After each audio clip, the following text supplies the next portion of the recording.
Se você tem dúvidas sobre aposentadoria, previdência e direitos como trabalhador, fique tranquilo, o deputado federal Arnaldo Faria de Sá já está aqui conosco para esclarecer tudo para a gente. Boa tarde, deputado. Boa tarde, Adriana, Leão Lobo, telespectador CNT. Toda segunda-feira, uma alegria poder participar dessa programação. O deputado tem muitas perguntas, como sempre, aqui. Vamos começar com essa daqui. Olha, deputado, como é que eu calculo o desconto do Vale Transporte? Vamos lá. Deputado, como é que eu calculo o desconto de Vale Transporte? Dependendo do seu salário, você tem a fixação do percentual do Vale Transporte que a empresa é obrigada a pagar para você. Se você pegar e mandar para nós o cálculo do seu salário, um olerite, a gente faz o cálculo e retorna para você essa informação. Aliás, está muito preocupado o Congresso Nacional que existe uma pressão para a gente acabar com o Vale Transporte. A gente não pode acabar com o Vale Transporte, principalmente porque a tarifa de ônibus acaba tendo um peso muito grande no salário mensal do funcionário. Portanto, é uma briga bastante importante e nós estamos preservando o valor do Vale Transporte. Mande o seu olerite e a gente faz o cálculo para você. Fala, Leão. Tá aí, maravilha. Agora uma pergunta sobre férias, uma dúvida sobre férias. Eu posso pedir adiantamento das minhas férias? Na verdade, você pode pedir antecipação de 1/3 das férias, porque o segundo terço das férias você é obrigado a cumprir em descanso. Então, até 1/3 das férias, 10 dias, você pode pedir e a empresa antecipa para você 10 dias. Os 2/3, obrigatoriamente, você tem que descansar. A questão agora é sobre o plano de saúde. Vamos lá. Existe lei de desconto para o plano de saúde? Não, o plano de saúde não pode ser descontado. A empresa, quando dá no rol de benefício para o trabalhador, o chamado plano de saúde coletivo, não pode descontar nada de você. Quer dizer, a empresa dá se quiser. Agora, se ela der, não pode descontar nada de você. Pergunta agora sobre contrato de trabalho. Qual a diferença do contrato CLT para o contrato PJ? O contrato CLT é a relação patrão-empregado, leis do trabalho. PJ é o seguinte, você abre uma empresa e a sua empresa é contratada para prestar serviço. No caso do PJ e nas cooperativas também, você não tem direito a férias, não tem direito a 13º salário, não tem direito a fundo de garantia. Então, aparentemente, a pessoa, PJ, faz uma empresa, vou te contratar como empresa. Você pensa que tem todos os direitos. Não tem. Repetindo, não tem férias, não tem 13º, não tem fundo de garantia. E se for mandado embora também não tem aviso prévio. Então, cuidado, essa questão de PJ acaba sendo prejuízo para o trabalhador em geral. Algumas atividades acabam admitindo o PJ como normal, mas no dia a dia, CPJ é prejuízo. Agora, deputado, algumas empresas, elas até, não vamos dizer obrigam, mas elas, de certa forma, dizem assim, olha, se você não passar para CLT, para PJ, a gente vai ter que demitir. Né? Eu já vi isso acontecer muitas vezes. Acontece sim, você tem razão. Tem muita empresa que impõe. Se você não passar PJ, vamos te demitir. Aí então, na verdade, é obrigado a aceitar, né? Você aceita, mas sabendo dessas condições, que você tem a sua remuneração. Mas não é errado isso? Ela tem que ser condizente para compensar o que você perde. Você perde férias, perde 13º, pede aviso prévio. São direitos que você não leva com você. Então, e não tem o fundo de garantia também. Então, pode ser PJ? Vamos dar um exemplo aqui.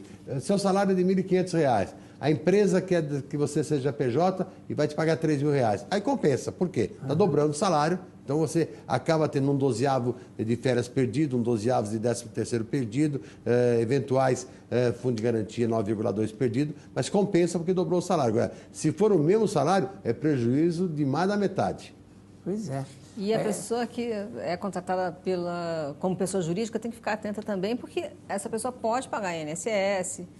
Ela tem que pagar INSS para poder ter o direito previdenciário, mas ele vai pagar como autônomo. No PJ ele paga como autônomo e não é o mesmo direito do trabalhador. Aí você lembrou de um outro detalhe, Adriana, não tem direito a seguro de acidente do trabalho. Você entendeu? Que tem os outros direitos, aposentadoria, pensão, auxílio-doença, mas não tem acidente do trabalho. Acidente do trabalho é só quem é registrado em carteira profissional. O deputado, auxílio-doença, o empregador paga uma parte? Como é que funciona? Nos primeiros 15 dias, quem paga é a empresa. A partir do 16º dia em diante, quem paga é a Previdência Social. Por isso que, às vezes, a pessoa não entende direito como funciona. Só nos primeiros 15 dias, a responsabilidade é da empresa. Do 16º dia em diante, a responsabilidade é da Previdência Social. Aliás, eu tenho uma pergunta sobre isso. Por exemplo, no caso das domésticas, né? Hoje elas estão já de acordo com a lei, então elas já têm direito, né, à previdência. Desde que pague o carnê, pagando Isso, o carnê claro. tem direito. Mas aí, por exemplo, se uma delas fica doente, aí eles dão um tempo de licença, afastamento. Aí ela volta. Mas já sabe que dali um tempo vai ter de novo o afastamento. O que você faz? Porque você fica sem o funcionário. Né? Estou falando do ponto de vista do patrão.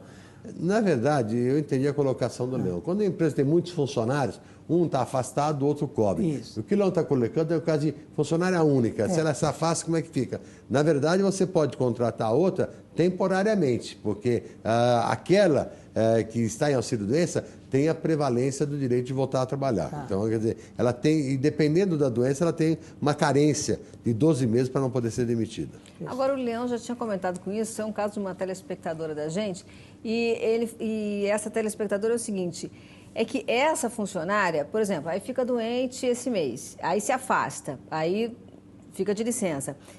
2 meses depois, volta a ter a mesma doença. E ela tem a doença crônica, entendeu? No caso de doença crônica, o que a empresa pode exigir é uma perícia médica através de uma junta, para que, constatada essa condição que o Leão falou de doença crônica, pedir uma aposentadoria por invalidez. Quer dizer, aí isso automaticamente é a junta médica que vai fazer a conversão. Mas e se isso demorar? Essa é a questão. Se demorar, você pode pedir para que seja feita uma perícia judicial. Aí você, dependendo da relação de emprego, ou Justiça Federal ou Justiça Estadual, pede uma perícia judicial para constatar essa condição. É normal, às vezes você tem um caso em que a pessoa teve negado o benefício na Previdência Social, entra na Juizado Especial Federal e lá a perícia judicial dá o benefício. Aí vale essa cobertura. Perfeito. Tá certo. Obrigada, deputada. Vou pedir uma licença, porque a gente vai fazer uma pausa para um recado com o Leão, mas daqui a pouco a gente continua com o deputado federal Arnaldo Faria de Sá. Estamos de volta com Notícias e Mais e o deputado federal Arnaldo Faria de Sá. Se você tem uma dúvida e quer que ela seja esclarecida aqui com a gente, mande um e-mail para noticiasemais@cnt.com.br. No e-mail, coloque o seu nome e também a cidade onde você mora. Combinado? Manda um e-mail para a gente. Leão. Pois é, vamos lá, são muitas perguntas. Vamos começar com a do Wilson Ferreira. Ele diz assim, eu gostaria, deve ser de São Paulo, porque ele não diz nada aqui, gostaria de saber se foi aprovada a lei que dá direito à mulher de aposentar ao pagar os 24 meses de contribuição ao INSS ao completar 60 anos de idade. Isto é, se uma mulher pagar suas contribuições aos 58 anos de idade, ao completar 60 anos, terá direito à aposentadoria? Infelizmente, não terá direito, não. O mínimo de contribuição que a pessoa tem que ter é 15 anos de contribuição para ter direito à aposentadoria. A mulher aos 60, o homem aos 65.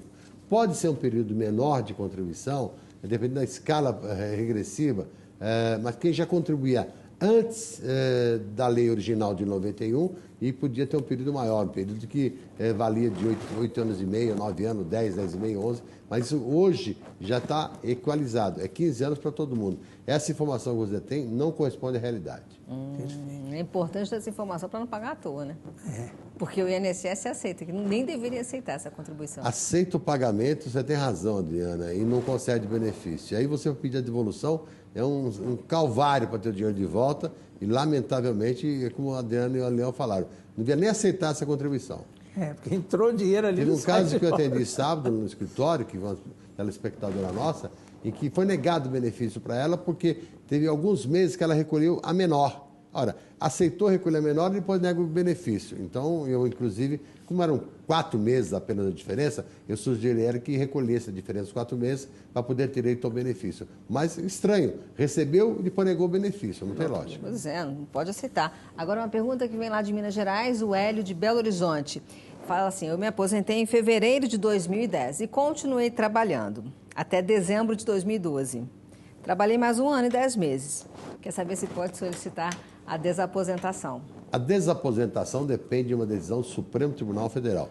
Já tivemos decisões favoráveis na Justiça de Primeira Instância, mantida pelo Tribunal Regional Federal, mantida pelo Superior Tribunal de Justiça. Falta agora a decisão do Supremo Tribunal Federal. Quem vai relatar é o ministro Barroso. Eu já estive com ele conversando a respeito disso. Ele disse que agora, até o mês de março, ele apresenta o seu relatório. Espero que seja um relatório favorável. para que a gente possa garantir esse direito de desaposentação. O que é desaposentação? É somar à aposentadoria um tempo posterior que a pessoa continua trabalhando depois de aposentado. E a culpa disso é da própria Previdência, porque antigamente tinha uma coisa chamada pecúlio. O que era pecúlio? As contribuições pós-aposentadoria, a pessoa podia retirar todas de volta. Não pode mais retirar, então, lógico, tem o direito à chamada desaposentação. Perfeito. E a Suelen Figueira, de Ponta Grossa, aí no Paraná, um grande beijo para Ponta Grossa, viu? Ela diz assim, recebo uma pensão alta e pago também o INSS como autônoma. Se eu entrar com a aposentadoria, eu perco a pensão? Não, não tem problema nenhum. Você recebe a pensão, pode acumular pensão com aposentadoria. Não há nenhum prejuízo de você manter a pensão e ter a aposentadoria também. O que não pode é ter duas pensões, quer dizer, a pessoa já é pensionista, quer uma segunda pensão. Ela pode até desistir de uma e ficar com a maior, mas não pode acumular a pensão. Agora, a aposentadoria e pensão é perfeitamente acumulável. Aqui uma pergunta que vem lá do Rio de Janeiro, a Maria do Carmo Oliveira. Tenho 68 anos, me aposentei em 2007, com 31 anos, 8 meses e 17 dias de recolhimento ao INSS. Porém, quando saiu a aposentadoria, verifiquei que consta que fui aposentada por idade e com recolhimento carnês 16 anos. Eu posso recorrer? Pode e deve recorrer. Sabe por quê?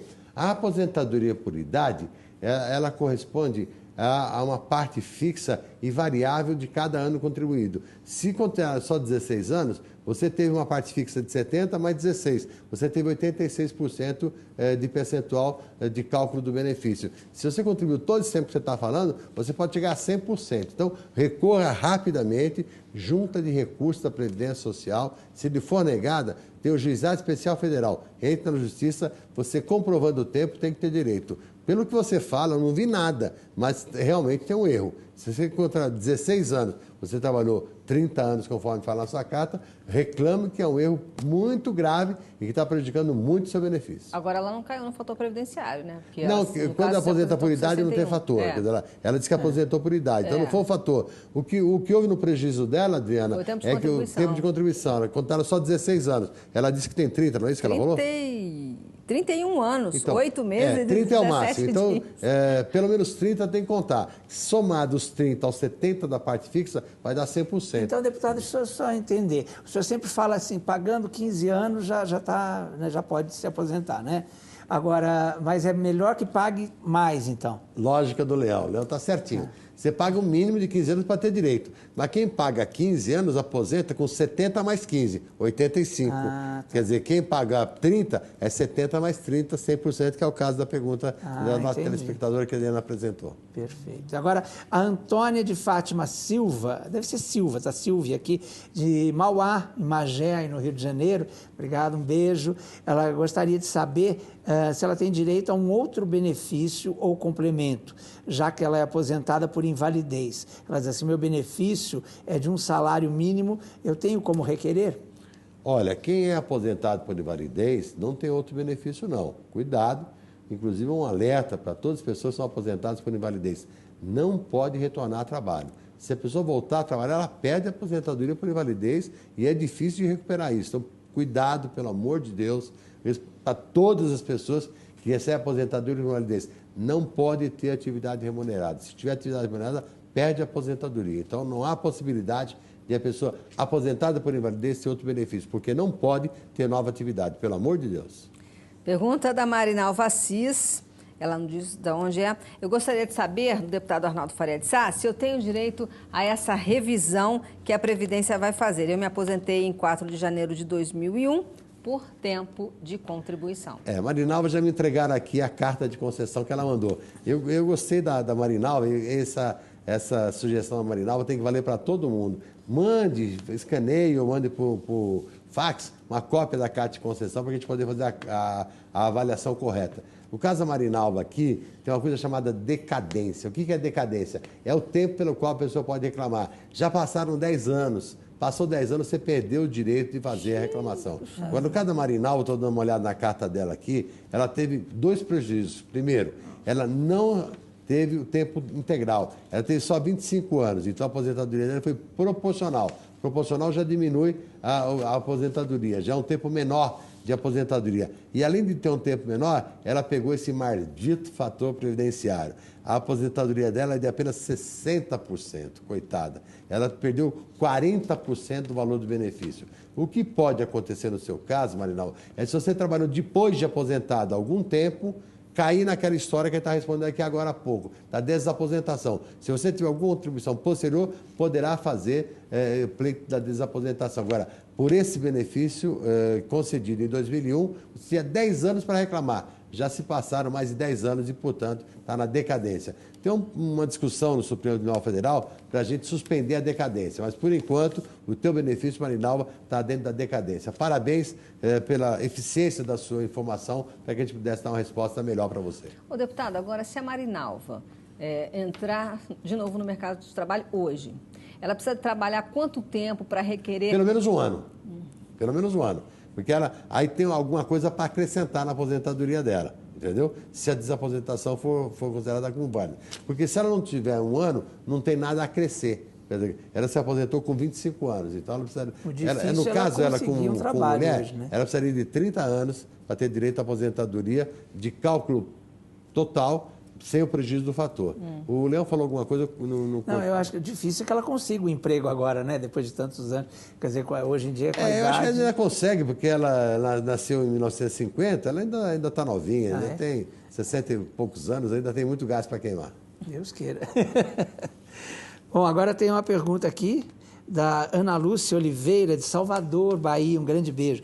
Caso o fator previdenciário seja suspenso, os já aposentados terão direito a alguma diferença e também revisão da mesma? Olha, na verdade, tecnicamente, não terão benefício, não. Porque o fator previdenciário, se for alterado, é do momento da alteração para frente. Agora, lógico, Leão, que nós vamos entrar na justiça para tentar fazer valer para trás. Claro. Mas, tecnicamente, a alteração do fator é daí para frente. Então, a gente vai criar um ambiente de discussão e a justiça tem sido bastante eficaz nesse atendimento das questões previdenciárias, tanto que o governo reclama muito do judiciário, mas o judiciário está certo, o judiciário tem que pensar no social. Então, o Juizado Especial Federal foi um grande avanço, as suas recursais agora, que é o Tribunal dos Juizados, também é outro grande avanço. A gente vai continuar nessa luta. Pelo menos a nível do STJ, a gente tem tido bastante amparo no aspecto social. Esperamos que o Supremo Tribunal Federal não se afaste dessa posição. Aguardamos a decisão do ministro Barroso para essa finalidade. E as notícias de Brasília, deputado, como é que ficou a crise política em Brasília? Olha, a crise política vai aumentar. Semana passada, vários partidos da chamada base estiveram reunidos, reclamando da forma como a presidente Dilma tem relação com o Congresso, com os partidos, e até gente do próprio PT teve reunido lá, uma parte da bancada, reclamando disso. E a Dilma tem que aprender uma coisa, em política se compõe, não se impõe. É verdade. E a pauta continua travando as votações, deputado? Continua travando e o governo usa isso de forma deliberada. A pauta está travada, Leão, desde outubro do ano passado. Quer dizer, desde outubro que não pode votar nada de legislação ordinária, como a regulamentação da questão das empregadas domésticas, que você colocou aqui agora, não pode ser regulamentada porque a pauta está travada. E está travada com o quê? Marco Civil da Internet. Não vai ter acordo para essa matéria. Então, qual é a lógica? Retira essa urgência, permite a votação de outras matérias, porque, do contrário, o ano eleitoral vai esgarçar a crise e essa crise pode ser ruim para a própria Dilma. O deputado, tem novidade aí? Vai ter alteração na aposentadoria por invalidez? Estamos tentando, Adriano. Estamos tentando. Emenda PEC, proposta de emenda constitucional número 170, para alterar essa questão da aposentadoria por invalidez. Que o aposentado por invalidez, a partir de 2003, reforma da Previdência do governo Lula, essa famosa do mensalão, perderam a paridade e integralidade. O que quer dizer isso? Eles deixam de ter o benefício integral na hora da aposentadoria e perde a revisão ao longo do tempo. Então vai tendo um achatamento. Isso é uma coisa absurda. A pessoa já perdeu a sua plena condição física e não perdeu porque quis. Perdeu por alguma doença, por algum problema de uma relação profissional de trabalho. E perdeu os seus benefícios, é uma coisa absurda. Aposentados por invalidez têm se mobilizado bastante, redes sociais, têm cobrado muito, tem razão eles de cobrarem. Nós já conseguimos fazer uma emenda número 70, originária da PEC 270, na regulamentação. O governo deixou de atender, por isso uma nova proposta agora, e o governo daquela velha, ela a Previdência tem problema em estados, municípios, não pode alterar. Ora, vamos resolver uma questão para depois discutir outra. Se estados e municípios estão com problema, a culpa é de cada estado e cada município. Não pode, pelo problema do estado e do município, impedir que o aposentado por invalidez tenha uma correção do seu benefício. É um absurdo quem já tem esse problema de saúde, esse problema grave, e ainda vai perder seu benefício. É lamentável que essa reforma de 2003 tenha causado tanto problema, Adriana. Deputado, isso é muito injusto. Isso só atinge aos aposentados por invalidez. Só isso por invalidez. É uma lei de 2003. É uma emenda constitucional da reforma da Previdência do governo Lula em 2003, a famosa do mensalão, que aconteceu tudo isso. Então, eu acho que, como você falou, o pedido deles é muito justo e a tratativa de mudança precisa ocorrer urgentemente, porque hoje o tratamento é totalmente injusto e injustificado. Mas é claro, porque a aposentadoria tem que ser igual para todos os cidadãos e logo esses, né, também... E logo esse vira proporcional. Então, ele tem um problema de saúde, se aposenta, quer dizer, então ele não tem o tempo todo, ele vai cortar o benefício pela metade. Depois, na correção, vai baixando mais ainda, é uma coisa absurda. Ô, deputado, ontem eu vi uma manchete, na verdade eu não li a matéria, eu só vi a manchete, dizendo que o presidente do PSOL estava dizendo que ele seria uma solução para passar o PMDB... Eu lembro dessa matéria. Para o PMDB, para a oposição. O que é isso? É que, na verdade, ele está fazendo uma ironia. Uma ironia é o seguinte, que o PMDB está ameaçando ir para a oposição no governo Dilma. Então, ele disse que se ele, PSOL, for presidente, o PMDB vai ser oposição. Então, ele está tentando fazer um jogo, entendeu? Para ter essa condição. Mas, na verdade, eu acho muito difícil que o PSOL consiga chegar à presidência da República. A disputa do senador Rondolph é extremamente importante, vai pulverizar a discussão nesse momento e a hora de realmente a gente mudar a política desse país, e o PSOL pode fazer isso. Mas sem essa ironia, o PMDB é muito mais partido do que outros partidos e o governo não pode tratá-lo da maneira que está tratando, que vai ter problema. E está crescendo também, parece que o presidente Lula vai ser candidato? Não, existem as viúvas do Lula, né? As viúvas do Lula estão querendo que o Lula se apresente como candidato, até porque a Dilma tem tido alguns problemas de relacionamento, isso que nós acabamos colocando aqui agora. E tem muita gente pressionando o presidente Lula para se colocar como candidato. O Lula não quer essa condição, ele já disse que a candidata dele é a Dilma, mas ele reconhece uma coisa, está ruim a relação da Dilma com o Congresso e está ruim também a relação da Dilma com o próprio empresariado. Você vê que o Pimentel deixou de ser ministro da Indústria e Comércio e ela não conseguiu substituir o Pimentel. Ela convidou José Gomes... Ela falou que, ele falou que o setor econômico... Né, ela convidou, ele não aceitou, convidou a Abílio Diniz, não aceitou, e segundo se comenta, outros empresários foram convidados e não aceitaram. A relação dela não é boa com o meio comercial, o meio empresarial, não é boa com o meio político, por isso que o Lula disse, apesar de não aceitar essa condição de ser candidato, que alguns ministros da Dilma estão com validade vencida. Principalmente um que ele não quis dar nome, mas eu dou. Manteiga está com a validade vencida há muito tempo. Deputado, muito obrigada sempre pela sua presença aqui. A gente aguarda o senhor na próxima semana. Agora, quem quiser pode tirar suas dúvidas sobre previdência, aposentadoria, pessoalmente com o deputado aqui no Jabaquara. Exatamente. Todos os sábados, uma grande equipe à sua disposição para fazer a contagem, tempo de serviço, verificar, dar o agendamento da sua aposentadoria, da sua pensão. Qualquer benefício que você quiser, pode nos procurar. Estamos à disposição todos os sábados, ali a hora da estação metrô Jabaquara. O endereço está aí na tela. Pode acompanhar, verificar que estamos à disposição de todos vocês. E quem quiser o exemplar do Estatuto do Idoso, é só ligar. Tem o telefone 5015-0500, está aí no vídeo, DDD 11 5015-0500. A gente manda pelo correio com o apoio da CNT o exemplar do Estatuto do Idoso para você. Deputado, esse sábado é carnaval, não é isso? Vamos trabalhar normalmente. Olha lá, trabalhando no carnaval para você. E também não tem será estatuto... no atendimento total, mas no regime de plantão. E tem Estatuto do Idoso também disponível. Também, quem quiser, é só pedir pelo telefone, a gente manda. Agradecer a Adriana, agradecer ao Leão, telespectador do CNT. Semana que vem estamos de volta aqui de novo. Nós agradecemos ao senhor pela presença.